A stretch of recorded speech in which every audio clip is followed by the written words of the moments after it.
Some traffic jam, eh, driver? What'd you say, mister? Some traffic jam. You said it. Things like this make me wish I was back in the country driving a wagon load of hay. Are you from the country? No, like a dream, can I? Hey, lady, if you can't... I know. This cab is taken, beautiful, and well taken. I know it is, Boston Blackie, and I'm taking it with you. Who am I to argue with a beautiful girl? There's a break in the traffic there. Let's get going, driver. Okay. All right, beautiful. Let's have I'm Carol Ward. I've been following you in another cab ever since you left your apartment. Oh, and in the traffic jam, you switched cabs, huh? Yes. I've got to talk to you. You're Carol Ward, huh? Uh-huh. Well, you're also excited. What you're wearing this morning is a tip-off that you dressed in a hurry. Oh, is it? Your coat is black, your handbag is brown, your shoes are blue, and your stockings are two different shades, all of which, of course, means that you were excited this morning and you're dressed in a hurry. Sorry to disappoint you, Mr. Boston, Sherlock Holmes, Blackie, but I always dress like this. I'm colorblind. All right. I was wrong about the reason for what you're wearing. But I'm sure I know why you want to talk to me. You're in trouble. Wrong again, Blackie. I'm not in trouble. You are.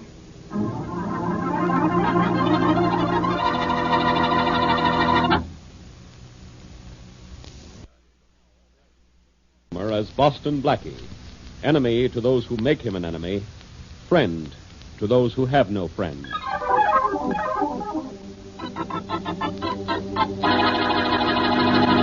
Would you like to say that again, Miss Ward?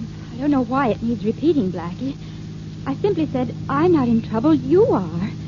Look, you and your friend Miss Wesley have a reservation for dinner at Lee Chow's Chinese restaurant for tonight, haven't you? For 8 o'clock in our favorite booth, number 3. You have to make a reservation at Chow's or you don't get in. Oh, don't go to Lee Chow's tonight. Why not? Will I get a splinter from the chopsticks? Don't go there, please. But why not? Miss Wesley and I both like Chinese food, and Lee Chow's has the best food in town, Chinese style. I know, but tonight Lee Chow's menu includes trouble. American style.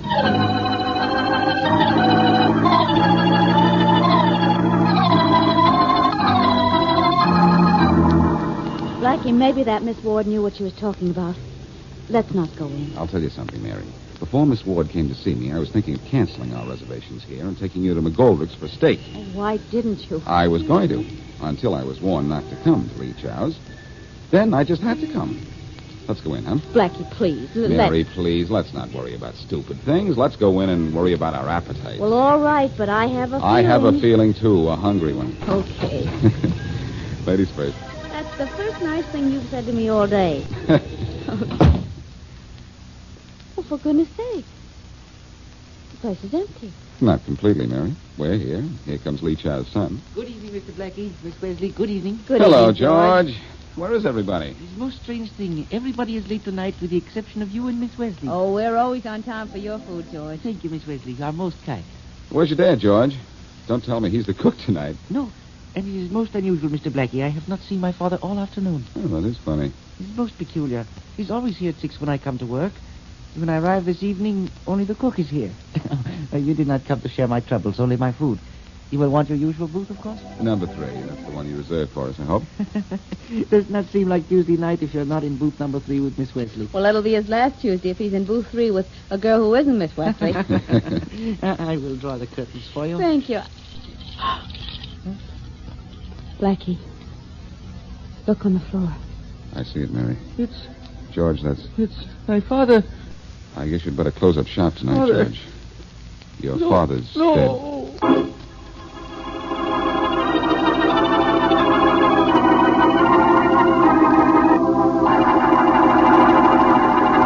Is everything just the way it was, Blackie? Just as it was, Faraday. You didn't touch anything. Only the body, Faraday. To see if it was dead, and the telephone to call you up. You, know the dead man? Yes, he's Lee Chow. He owned the place. But he doesn't own anything anymore. George, I guess this place will go to you now, won't it? Yes, it will. My father's only living son. What happened to the others, Chow? There was only one other. He was a member of Armed Forces of the United States. Killed in Germany. Oh, too bad. Sorry to hear that. Who do you think could have killed your father, George? I mean, who was his enemy? My father had many friends, but no enemies. Then I guess we'll have to see his friends about this. You're not seeing anybody, Blackie. But you're going to let me help you on this, aren't you, Faraday? After all, I found the body. That's why I'm taking over from here. Oh, now, Faraday, don't tell me this is going to be that old routine again. You're not trying to say that just because I found the body, I'm the killer. No, but you're coming to headquarters as a material witness. I think I know who my killer is. You're looking at me, Inspector Faraday. Sure. I look at everything when I'm on a murder case. The restaurant was empty when Blackie came in here. Why? All tables and booths are reserved. All parties are late with the exception of Mr. Blackie and Miss Wesley. Okay, Chow. I want you at headquarters for questioning. But I think you're in the clear. Then I'm your chief suspect? Don't be so conceited, Blackie. You're not my chief anything, except nuisance. It is permitted to answer the telephone, Inspector. Yeah, go ahead, Chow. Thank you. Lee Charles, good evening. Hello. Is Boston Blackie there? Yes, one moment, please. It's a call for Mr. Blackie. Thanks, George. Probably Mary calling wait to see before what... you answer that, Blackie. What's the matter, Faraday? Just wait. George, does that phone have an extension? Yes, Inspector, on the reservation desk over there. Thanks. All right, Blackie, you can take that call, but not till I say I'm ready. Aren't you clever, Faraday? All you're going to do is hear Mary say she's worried about me. Yeah? Well, I'm listening in, just in case she says something else. Okay, Blackie, you can take the phone from George now. Thank you, teacher. Here's just Mr. Blackie. Thanks, George. Hello. Hello, Blackie. Yes? This is a friend. Hello, friend. What's friendly? Thanks, Blackie. Thanks a lot. Thanks? For what? For the job you did. Hey, listen, what's the That idea? was a great job, Blackie. None of the gang could have done it better. Hey, now, wait a minute. Hello? Hello? Hello? Hello is right, Blackie. I think you and I are going to say hello to headquarters. Put that receiver down. Now, listen, Faraday, I know what you're thinking, but it's I know all... what you're going to say, Blackie. You're being framed. Isn't it obvious that I am? You look good in a frame, Blackie. But you're going to look better in a cell. Come on.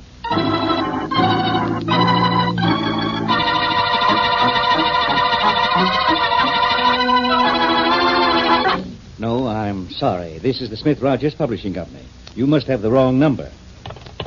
Yes, now you were saying, Rogers. And I'm a little upset, Smith. Aren't we delaying our publication an awfully long time? Yes, we are. But you yourself know how difficult it is to get paper. Yes, I know. And I haven't as yet been able to make a suitable contract with a printing house. But we must, Smith, and soon. We will, Rogers, we will. But we have to do this thing right if we expect to make a reasonable profit out of it. I'm not interested in the money I'll make on this, Smith, and you know it.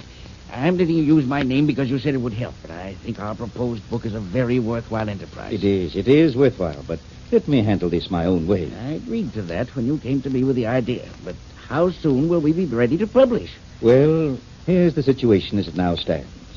There are probably 10,000 families in this city who lost sons in the war. Yes.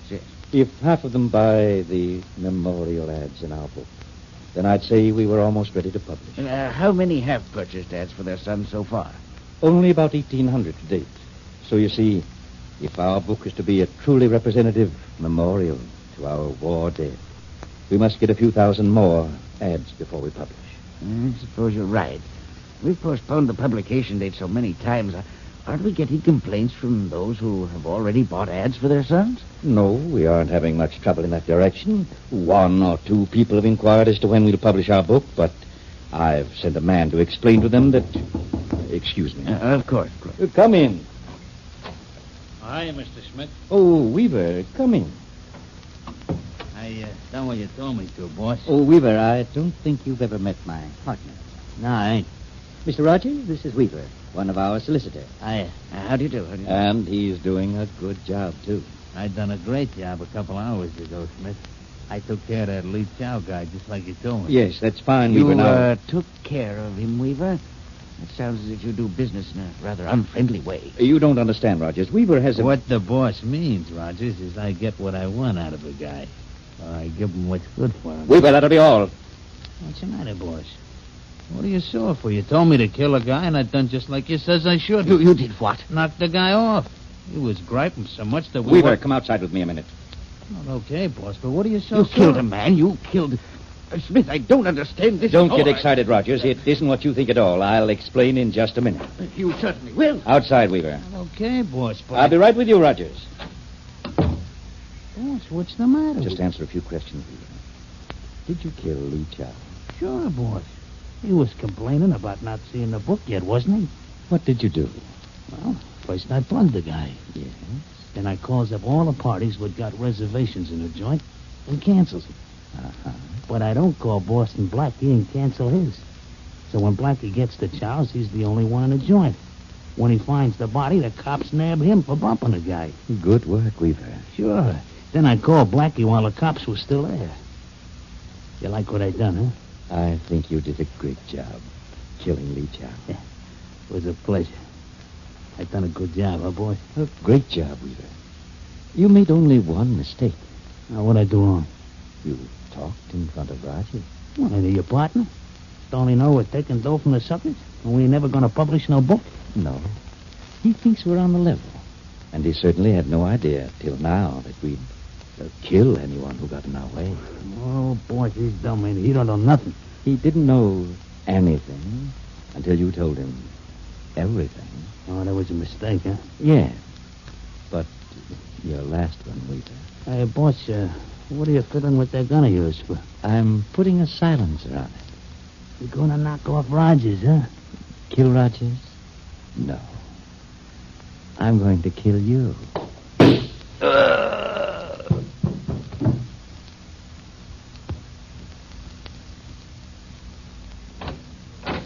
Now, Rogers, where were we?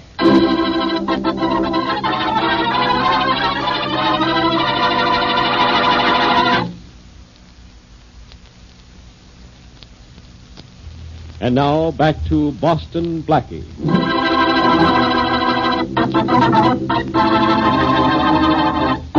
Blackie and Mary Wesley have a reservation for dinner at Lee Chow's. But a mysterious Carol Ward warns Blackie not to go to the Chinese restaurant. So Blackie goes. There, he finds the restaurant empty and Lee Chow murdered. While Farraday is investigating, Blackie receives a phone call congratulating him on a fine job. Meanwhile, Lee Chow's real killer is himself shot and killed by his boss. As we return to our story, the boss's partner, Rogers, is telling Carol Ward about the death of Lee Chow and Lee Chow's killer. I just had to come up and see you, inasmuch as you work with Smith and me, Miss Ward, even though I know it's terribly late at night. Well, that's all right, Mr. Rogers. I was awake when you called me. I'm very glad you said you would see me, because I just had to talk to someone, and you're the only one I feel I can trust. Well, what's the matter? Miss Ward, I'm certain you'll be as appalled by this as I was. But Mr. Smith ordered one of our salesmen to kill a client of ours who was complaining. What? Yes, a man named Lee Chow was shot and killed by one of our men, a fellow named Weaver. Weaver killed somebody? Why? It seems like this Lee Chow was complaining that we were delaying the publication of our book too long. Yes, I know we're delaying, Of course, but... there's a reason for the delay, but we don't kill clients who complain. We Mr. Rogers. Yes. You're sure that Weaver killed Lee Chow? Yes. The worst of it is that Smith, my own business partner, ordered this Weaver to kill him. What? And worse yet, Miss Ward, I'm afraid Smith has now killed this fellow Weaver. Oh, good heavens. Well, Miss Ward, we aren't in legitimate enterprise dealing with businessmen. We're mixed up with a gang of cutthroats and killers. Oh, well, what do you think we ought to do? Call the police, of course. Do you think it's safe? If this man Smith has killed 2 people already, he'll think nothing of killing 2 more. If we can get to the police at once, we'll be safe. Yes, I guess you're right. Smith didn't follow you here, did he? No, I made sure no one followed me. I'm sure Smith doesn't suspect we're doing this. Well, I guess you're right. If we work fast, we'll be safe enough. I'll call the police right now. Good. Oh, you know the number? Oh, it's on the front of the phone book here. Oh, yes. Smith Rogers Publishing Company. Hello, police department? No, you have the wrong number. Yes, I want the police department. This is Carol Ward. Carol, what's the matter with you? I'd like to speak to the man in charge. What? Oh, you're in charge. Fine. Tell him everything, Miss Ward. I will, Mr. Rogers. Carol, Rogers is up there? What for? It's about the murder of Lee Chow. I know who killed him. What? Who told me, did you say? Well, You can tell him it's all right. Mr. Rogers told me all about it. He's here now. He knows who killed Lee Chow. A man named Weaver. And he knows that Weaver is dead, too. A man named Smith killed him. Why, that's dirty. He's going to the police, is he? Yes. If we both come right down if you want us to. Or would you rather come up here and talk to us? Hold him there, Carol. I'll be up right away. You'll send your man up right away? Yes, Carol. Keep him busy till I get there. I will. Goodbye. Are the police coming up here, Miss Ward? I'm worried. In a few minutes, you'll have nothing to worry about, Mr. Rogers. Believe me.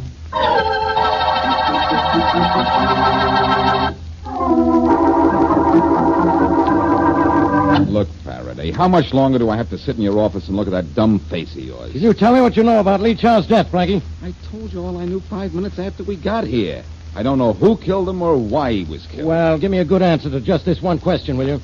Why did you find the body? Because I was the first one in the restaurant. Ah, you've said that before. Well, it's the truth. All right, answer this. Why did that friend call you up and say you did a nice job? To frame me, of course. Find him, Faraday, and you'll find the clue to Lee Chow's killer. Yeah?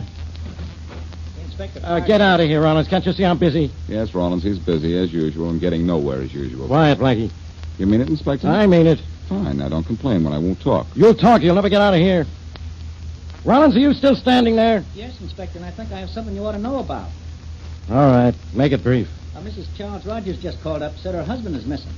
You interrupt me in the middle of a murder case to tell me that. Wait a minute, Inspector. I've got a complete description of the guy and what he's wearing written down here. Rollins, I ought to... He was wearing a tan suit, tan snap-brim hat, brown top coat, brown shirt, and a red and brown polka dot tie. I don't care if he was wearing no tie or a rope around his neck.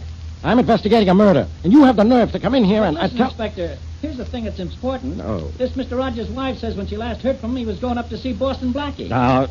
What? Going up to see me? Yeah, to see you, Blackie. And his wife's afraid something's happened to him. Well, nothing's happened to him. I haven't been in my apartment all night. He's probably just up there waiting for me. Come on, Blackie. We're going up to your apartment. We don't want to have this missing guy missing any longer.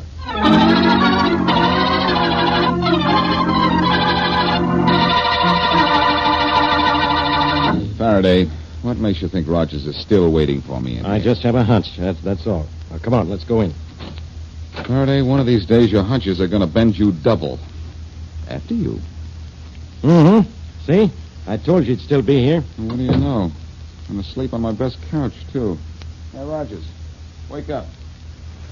Sure, that guy sleeps like a dead man, Blackie. It seems to me as Hold if... it, Faraday. He sleeps like a dead man because he is a dead man. Look at that bullet wound. Uh-oh.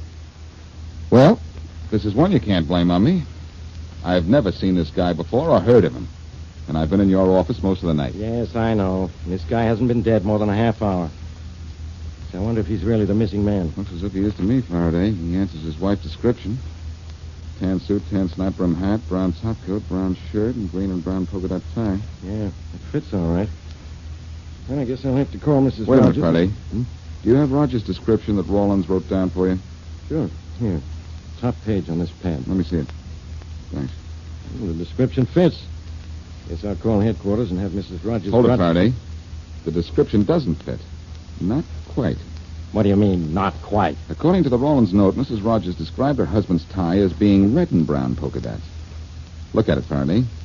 It's green and brown polka dots. So what? Maybe Mrs. Rogers is colorblind. Maybe, but someone I know is definitely colorblind. Carol Ward. Faraday, when we found Rogers' body here, I didn't think it had any connection with Lee Chow's murder. But now I do. And the connection is a girl named Carol Ward.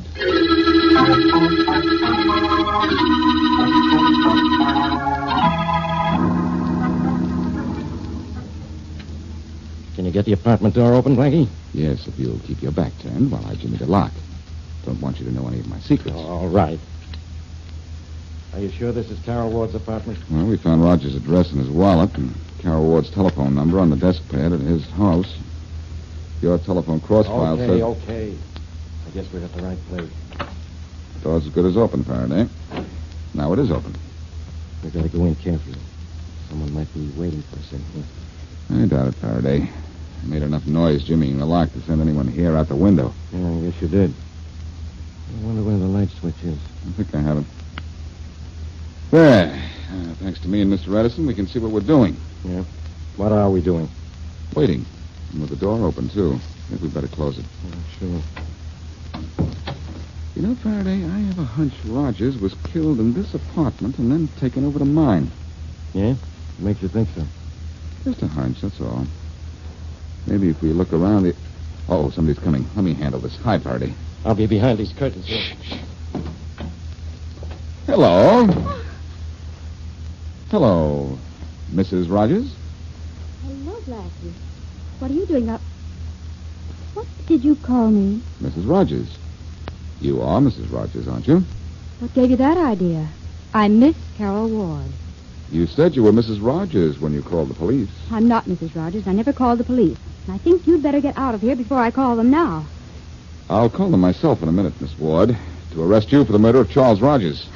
You get out of here. I don't know anyone named Rogers. No? Then how did this blood get on your skirt? What? Right there, Miss Ward, a large blood stain. It shows very red against the blue material it's on.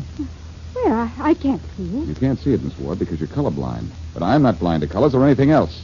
I see it, and the police are going to see it, too. Oh, please, you've got to believe me.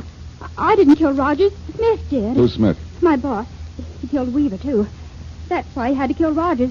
Rogers was going to the police to tell them about Smith. All right. Smith killed Rogers. Who's this fellow Weaver? He killed Lee Chow. Why? Smith told him to keep Chow from going to the police. Smith's the one you want.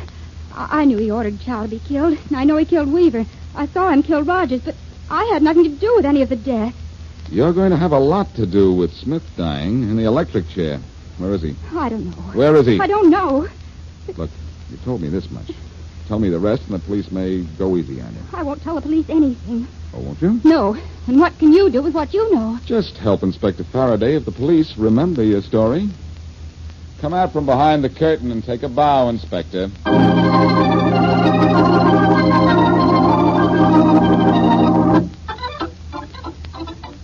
Daddy Blackie, tell me a story. Where were you? All right, Mary.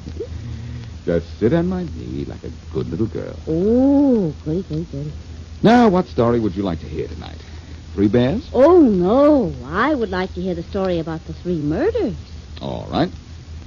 Once upon a time, in fact, just a few hours ago, a big, dumb, but lovable cop named Faraday made a bad little girl named Carol Ward tell him where he could find a very bad man named Smith. Oh, was Smith very, very bad?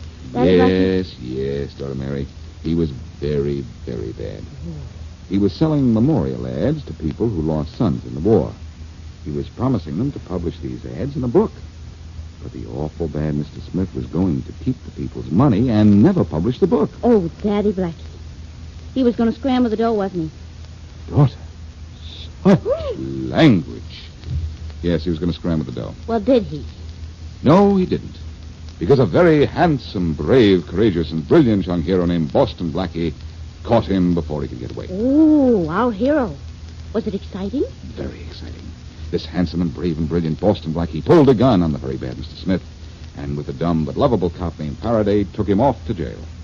How bad was Mr. Smith? Very.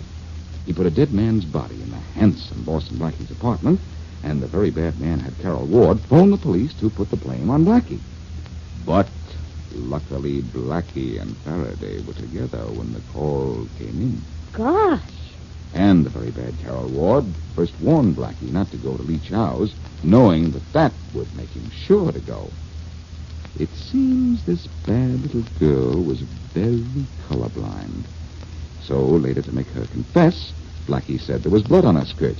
And because she had a guilty conscience, she looked. And was there a blood stain on the bad little girl's skirt? No.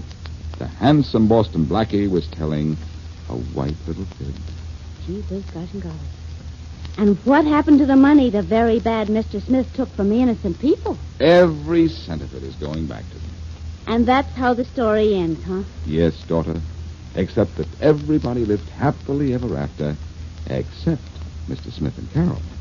And they aren't going to live very happily or very long either.